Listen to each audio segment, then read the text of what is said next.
U.S. Supreme Court appeared divided on Monday over an effort by pesticides maker Bayer to shut down thousands of lawsuits accusing the company of failing to warn users that the active ingredient in its Roundup weed killer causes cancer. The justices heard arguments in the German company's appeal of a jury verdict in Missouri State Court, awarding $1.25 million to a man named John Durnell, who said he was diagnosed with non-Hodgkin lymphoma after years of exposure to glyphosate in Roundup.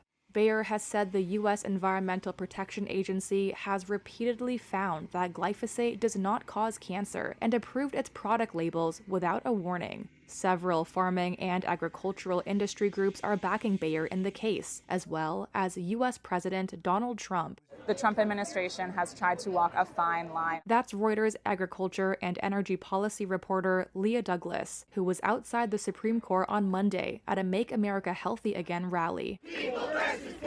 Many MAHA activists oppose using pesticides because of what they describe as health risks. Douglas says MAHA activists here said they expected the Trump administration to address the effects of pesticides, not side with Bayer. Many people came to vote for MAHA because of pesticides. So going to bat for Bayer and defending their immunity is not something that sits at all acceptably with the MAHA movement. I'm here today to say enough's enough. You cannot make America healthy again and protect the corporations that are poisoning us.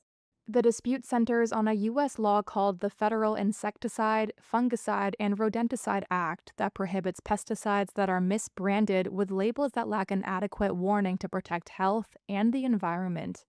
The lawyer arguing for Bayer told the justices on Monday that the federal law should prevent failure to warn claims that are brought under state law from moving forward in court. The justices appeared split along ideological as well as practical lines, with conservatives Roberts and Gorsuch skeptical of fully shielding Bayer from state lawsuits, questioning what recourse would exist if new evidence of harm emerged. A Supreme Court ruling is expected by the end of June. The outcome could determine the fate of more than 100,000 cases filed in U.S. state and federal courts alleging a cancer link, according to Bayer, which has said a ruling in its favor should largely bring the Roundup litigation to an end.